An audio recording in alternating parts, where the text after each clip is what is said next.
നാട്ടിലോട്ട് വളർത്താനുള്ളതാണ്. ഇതൊക്കെ കണ്ടോ, കുട്ടീനെ കാണാൻ തന്നെ എന്ത് രസമാണ് നോക്കി.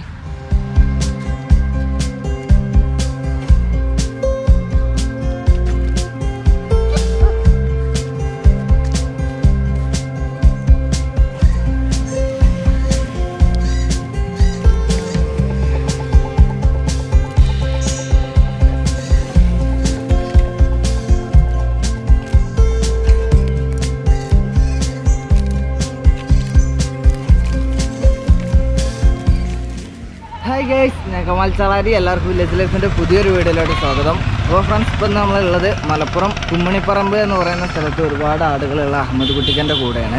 ഇവിടെ നമ്മുടെ മലബാരി നാടൻ ആടുകളൊക്കെ ഉണ്ട്. മെയിനായിട്ട് ഇവിടെ കച്ചവടക്കാരാണ് കേട്ടോ. നമുക്ക് ഇവിടെ നാട്ടിൽ വളർന്ന ആടുകളാണെന്നാണ് ഇക്ക പറയുന്നത്. ഏതായാലും കട്ടിങ്ങിന് നമുക്ക് ധൈര്യമായിട്ട് കൊണ്ടുപോകാം. ഇത് മാത്രമല്ല, അപ്പുറത്ത് വലിയ കൂറ്റനാടുകളൊക്കെ ഉണ്ട്. അപ്പോൾ മൊത്തത്തിലൊന്ന് പരിചയപ്പെടുത്താമെന്ന് വിചാരിച്ചിട്ടാണ്. അപ്പോൾ അതിൻ്റെ ഡീറ്റെയിൽസ് നമുക്ക് ഇക്കനോട് ചോദിച്ചു നോക്കാം അല്ലേ. ഇതിപ്പോൾ ഒരുപാട് കാലമായോ അപ്പോൾ ഈ ആടിൻ്റെ ഇത് പരിപാടിയൊക്കെ തുടങ്ങിയിട്ട്? ഇവിടെ ഒരുപാട് കാലമായി. ഇതിപ്പോൾ ഈ സ്ഥലം കറക്റ്റ് സ്പോട്ട് എന്ന് പറയുമോ? കറക്റ്റ് സ്പോട്ട് വലക്കണ്ടി പറഞ്ഞില്ല, വലക്കണ്ടി പാടം അല്ലേ, കുമ്മണിപ്പറമ്പ് എന്നാണ് മൊത്തത്തിൽ അറിയപ്പെടുന്നത്. ഓക്കെ, ഇതിപ്പോൾ ഏതൊക്കെ ഇനങ്ങളാണ് ഇപ്പോൾ നമ്മുടെ കയ്യിൽ? ഇപ്പോൾ നാടുണ്ട്, സിരോഹി ഉണ്ട്, യമുനാപുരുണ്ട്, ബീറ്റലുണ്ട്, എല്ലാ ഐറ്റവും ഉണ്ട്. എല്ലാം കൂടി മിക്സ്ഡ് ആയിട്ടാണ്. നമ്മൾ ഓരോന്നിനായിട്ട് പ്രത്യേകമായിട്ട് ഇതാക്കലില്ല. മെയിനായിട്ട് നമ്മൾ ഇതുപോലെ തന്നെയാണോ ഇത് കൂട്ടിലും ഇതൊക്കെ വളർത്തി ഇതാക്കുന്നത്? മെയിനായിട്ട് നമ്മൾ കച്ചവടം അറിവിനും ഇതിനൊക്കെയാണ് അല്ലേ. എൻ്റെ ഇടയിൽ നിന്ന് വളർത്തുന്ന ആളുകൾ കൊണ്ടുപോകാറുണ്ട് ഇതൊന്ന് നോക്കി തിരഞ്ഞെടുത്തിട്ട്. ഓക്കെ, ഇതിപ്പോൾ എങ്ങനെയാണ് ഇതിൻ്റെ റേറ്റ് കാര്യങ്ങളൊക്കെ വരുന്നത്? അതായത് തൂക്കാണോ അല്ലാന്നുണ്ടെങ്കിൽ മറ്റേ ബോഡി വെയിറ്റ് അല്ല, മതിച്ചു കൊടുക്കുക. ഇപ്പോൾ ഏകദേശം നമുക്ക് ഈ കുട്ടികൾക്കൊക്കെ ഏകദേശം ഒരു റേറ്റ് 3-3.5 ആ റേഞ്ചിലൊക്കെ വരും അല്ലേ. ഇതൊക്കെ ഇപ്പോൾ ബീറ്റലീനാണ് അല്ലേ. ഇതിനൊക്കെ നമുക്ക് ഏകദേശം എത്ര റേറ്റ് വരെ വരാറുണ്ട്? അതിനൊക്കെ റേറ്റ് വരാൽ 13-14 ആ റേഞ്ചൊക്കെ വരാറുണ്ട്. ഇപ്പം മൊത്തത്തിൽ ആടിന് ഡിമാൻഡ് കുറവാണ് തോന്നുന്നുണ്ടല്ലോ. ഡിമാൻഡ് കുറവന്നെ, മൊത്തത്തിൽ ഇത് കുറഞ്ഞിട്ടുണ്ടല്ലേ. ഡിമാൻഡ് കുറവുണ്ട്. ഇപ്പോൾ പണ്ട് ആ ലോക്ക്ഡൗണിൻ്റെ ടൈമിൽ നല്ല കയറ്റായിരുന്നു, നല്ല പെരുങ്കയറ്റായിരുന്നു. ഇതൊക്കെ ഇപ്പോൾ ഏത് ഇനത്തിൽ പെട്ടതാണ്? അതൊക്കെ മലബാരി. ഇതൊക്കെ മലബാരിയിലാണല്ലേ. ഇതിനൊക്കെ ഏകദേശം എത്ര വരും? അതിനൊക്കെ ഏകദേശം ഒരു 9 10 ഇതിലൊക്കെ ആയിട്ട് വരും. 9-10 ആ ഒരു റേഞ്ചിലാണല്ലേ. അപ്പോൾ ഇതൊക്കെ ഇവിടെ കുറച്ച് മുട്ടനാടുകളുണ്ട്. ഇതിനും കൂടി നമ്മൾ ജസ്റ്റ് ഒന്ന് പരിചയപ്പെടുത്തി തരാം. ഇവിടെ ഇരിക്കുന്നുണ്ട് നമ്മുടെ കൂടെ. അപ്പോൾ ഇതിൻ്റെ റേറ്റ് കാര്യങ്ങൾ ഇതൊക്കെ നമുക്ക് ജസ്റ്റ് ഒന്ന് ചോദിച്ചു നോക്കാം. ഇതൊക്കെ ഇപ്പോൾ ഏതാണ് ഇന്നത്? ഇതൊക്കെ നാടൻ മൊത്തത്തിൽ ഇങ്ങനെ വരുന്ന തന്നെയാണല്ലേ. ഇതിൻ്റെ മുട്ടൻ്റെ ഒക്കെ റേറ്റ് എങ്ങനെ? മൊത്തത്തിൽ മതിപ്പായിട്ട് തന്നെയാണോ? മതിപ്പായിട്ടാണ് നമ്മൾ മതിപ്പായിട്ടും പിന്നെ കിലോ റേറ്റിലും കൊടുക്കുന്നുണ്ട്. കിലോ അങ്ങനെയാണ് റേറ്റ് വരുന്നത്. ബോഡി വെയിറ്റ് കൊറ്റൻ 400. മറ്റേതോ ആണെങ്കിൽ അതിലും കുറച്ച്, അതിലും കുറച്ചാണ് അല്ലേ. ഇതൊക്കെ ഇപ്പോൾ ഏകദേശം എത്ര വെയിറ്റ് ഉണ്ടാവും? ഇതൊരു 11-12 കിലോ ഉണ്ടാവും അല്ലേ. കിലോ അല്ല, വില 20-20 മുകളിലൊക്കെ 20 ഇതുണ്ടാവും അല്ലേ. ഒരു 11-12 അതിൻ്റെ ഏകദേശം. പിന്നെ നമുക്ക് അങ്ങോട്ടും ഇങ്ങോട്ടൊക്കെ പറഞ്ഞിട്ട് അഡ്ജസ്റ്റ് ചെയ്യാം അല്ലേ. ഓക്കെ, ഇതൊക്കെ അതേ റേഞ്ചിൽ തന്നെയാണ്. അത് കൂടും. ഇത് എത്ര ഉണ്ടാവും? ഇത് കുറച്ചും കൂടി വലിപ്പമുണ്ടല്ലേ.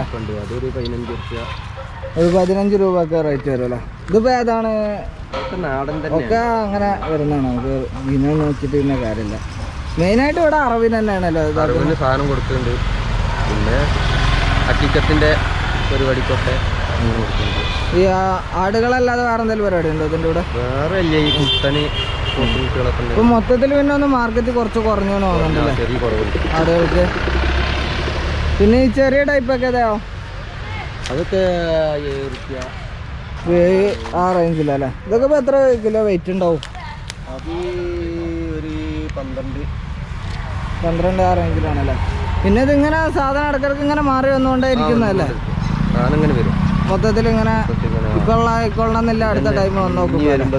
നാളെ മറ്റന്നാൾ വേറെ വരാണ്ട്. ഓക്കെ, മൊത്തത്തിൽ ഇതൊക്കെ നാട്ടിൽ വളർന്ന തന്നെയാണോ സാധനം? നാട്ടിൽ വളർന്നത്. ഈ പുറത്തുനിന്നുള്ള വരവാണ്? പുറത്തുനിന്ന് നാട്ടിലത്തെ. ഓക്കെ, ഇതിപ്പോൾ എവിടുന്നാണ് മെയിനായിട്ട് സാധനം? നമ്മള് ഓരോരോ സ്ഥലത്തുനിന്ന് എടുത്ത് വരുന്നത്, മൊത്തത്തിൽ എടുത്തു പോരണാണല്ലേ. കച്ചവടക്കാരെടുത്തുനിന്നും അല്ലാതെ വീടുകളിൽ നിന്നൊക്കെ. അപ്പോൾ ഫ്രണ്ട്സ്, ഇതൊക്കെയാണ് ഇപ്പോൾ ഇവിടുത്തെ നിലവിലുള്ള മുട്ടനാടുകൾ. ഞാൻ മൊത്തത്തിലൊന്ന് ഓടിച്ചാണ്. പിന്നെ അപ്പുറത്തൊക്കെ വേറെ ഉണ്ട്. ഇനി വേറെ അവിടെ ഉണ്ട് എന്ന് പറഞ്ഞിട്ടുണ്ടായിരുന്നു. അവിടെ ഉണ്ട് ഒരുപാടുണ്ടോ? അതെ ഇതേ റേഞ്ചിലുള്ള തന്നെ എല്ലാവരും കുട്ടികളും പെടാറും. ജസ്റ്റ് ഒന്ന് അവിടെ പോയി നോക്കുക. ഇതൊക്കെ വീട്ടുകളിലോട്ട് വളർത്താനുള്ള ആടുകളാണല്ലേ? ചെറിയ കുട്ടികളും ആടുകളും കൂടെ ഉള്ള ഇത് മാറ്റിയാണ്ട് അല്ലാതെ തന്നെ അതിന്റെ കൂടെ ഇടാറില്ല. ഓക്കെ. ഇതൊക്കെ ഇപ്പൊ ഏകദേശം എത്ര വരും ജസ്റ്റ് ഒന്ന് നോക്കാന്? ഇത് തന്നെയാണ് തള്ളി കുട്ടികളുള്ളത്. 8 റുപ്യ 9 റുപ്യ ആ റേഞ്ചിലൊക്കെ വരും. ഇതൊക്കെ മലബാരി ഐറ്റംസ് തന്നെയാണല്ലോ. ഒരു 7 റുപ്യ ഒരു 7 രൂപ അല്ലേ? ആ റേഞ്ചിലുണ്ട്. ഇതിന് എത്ര കുട്ടികളുണ്ടാവും? ഇതിന് 2 കുട്ടികളുണ്ടല്ലേ? അത് ചെനയാണ്.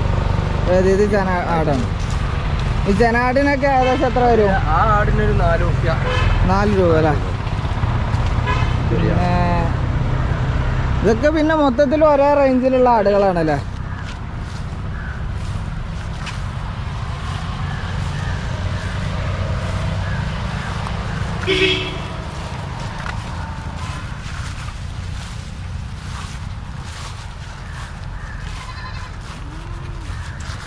ഇതൊക്കെ എത്ര ഉണ്ടാവും ഏകദേശം?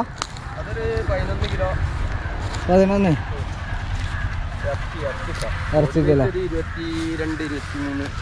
22-23 കിലോ ഉണ്ടാവും അല്ലേ? ഇതൊക്കെ ഇതിന് കുട്ടികളിലാണോ? ഈ ചെറിയ കുട്ടികളല്ലേ? വെള്ളൻ്റെതാണ് 3 കുട്ടികള്. ഇതിൻ്റെതാ കറുപ്പും വെള്ളി വീട്ടി ഈ കുട്ടികളല്ലേ?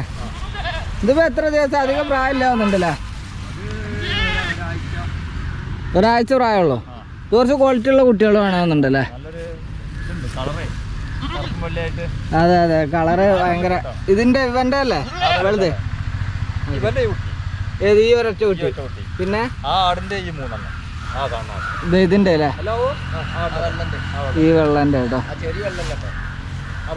ആ ഇതിന് ഏകദേശം എത്ര വരും ഈ കുട്ടി ഈ തള്ളയും കൂടി? ഒരു 10 രൂപ. എത്ര? 3 കുട്ടികളോ? 2 കുട്ടികൾ? 3 കുട്ടികളോ? നല്ല അടിപൊളി ക്യൂട്ടാണ് കേട്ടോ. വീട്ടിലൊക്കെ വളർത്തുകയാണെന്നുണ്ടെങ്കിൽ വീടുകളിലോട്ട് വളർത്താനുള്ളതാണ്. ഇതൊക്കെ കണ്ടോ? കുട്ടീനെ കാണാൻ തന്നെ എന്ത് രസമാണ് നോക്കി. നല്ല ഏകദേശം ഒരു 10 രൂപയാണ് പറയുന്നത്. 3 കുട്ടികൾ, അതിൻ്റെ തള്ള. ഇതുപോലെ ഒരുപാട് ഇതുണ്ട്. ഞാൻ പിന്നെ ഓരോന്നിനെയും കുട്ടിയും തള്ള ഇങ്ങനെ പരിചയപ്പെടുത്താൻ നിൽക്കുന്നില്ല. മൊത്തത്തിലൊന്ന് ഓടിച്ചു പോകാൻ. ഇത് കണ്ടപ്പോൾ തന്നെ നമുക്ക് വളരെ ഇഷ്ടമായി പോയി. അതാ നോക്കി. അല്ലാതെ ഓടുന്നതൊന്നുമില്ല. ഇതിപ്പോൾ എത്ര ദിവസം ഉണ്ടാവും പറഞ്ഞാൽ? ഒരാഴ്ച അല്ലേ? ഓക്കെ. അപ്പോൾ കേസ് മൊത്തത്തിൽ ഇവിടെ അങ്ങനെ കണ്ടപ്പോൾ റോഡ് സൈഡിൽ തന്നെയാണ്. നമുക്ക് റോഡിലൂടെ ഇപ്പോൾ കുമ്മണിപ്പറമ്പ് റോഡിലൂടെ അങ്ങനെ പാസ് ചെയ്യുമ്പോൾ നമുക്ക് കണ്ടൊക്കെ ആണെങ്കിലും മനസ്സിലാവും കേട്ടോ. എങ്ങനെ എല്ലാ ദിവസവും ഇവിടെ അങ്ങനെ അയച്ചിട്ടോട്ടുണ്ടാവൂല. പിന്നെ ഇതൊക്കെ മൊത്തത്തിൽ ഇങ്ങനെ കൊണ്ടുവരുന്ന തന്നെയല്ലേ? ഇതിന് ഈ കൂറ്റന്മാരെ കൂടെ ഇടാറോ അങ്ങനൊന്നും ഇല്ലല്ലോ? അല്ല ആ ടൈമിൽ മാത്രമല്ലേ ഉള്ളൂ. അപ്പോൾ അവിടെ ഉള്ളതാണ് മെയിനായിട്ട് ഈ കട്ടിങ്ങിനും ഇതിനൊക്കെ ഉള്ളത്. കൂറ്റനും എല്ലാം കൂടെ ഒരുമിച്ചിട്ടാണ്. ഇത് വീടുകളിലോട്ടൊക്കെ വളർത്താൻ ഇത് നമുക്ക് കാണുമ്പോൾ തന്നെ കുറച്ചും കൂടി ക്വാളിറ്റി ഫീൽ ചെയ്യുന്നുണ്ട്. അപ്പോൾ ഏതായാലും എന്തെങ്കിലുമൊക്കെ കൂടുതൽ ഡീറ്റെയിൽസ് ഞാൻ ഇക്കയുടെ നമ്പർ ഇതായ ഡിസ്ക്രിപ്ഷനിൽ കൊടുക്കുന്നുണ്ട്. അതിൽ കോൺടാക്ട് ചെയ്താൽ മതി. അപ്പോൾ ഏതായാലും വീഡിയോ നിങ്ങൾക്ക് ഇഷ്ടമായെങ്കിൽ ലൈക്കും കമൻറ്റും സബ്ബൊക്കെ ചെയ്യുക. അതുപോലെ തന്നെ ഫേസ്ബുക്കിലൂടെയാണ് കാണുന്നതെന്നുണ്ടെങ്കിൽ പേജിൽ ലൈക്ക് ചെയ്ത് ഫോളോ ചെയ്യാൻ മറക്കണ്ട. അപ്പോൾ ഉടനെ തന്നെ നല്ലൊരു അടിപൊളി വീഡിയോയുമായി നമുക്ക് ഇവിടെ കാണാം. Good bye.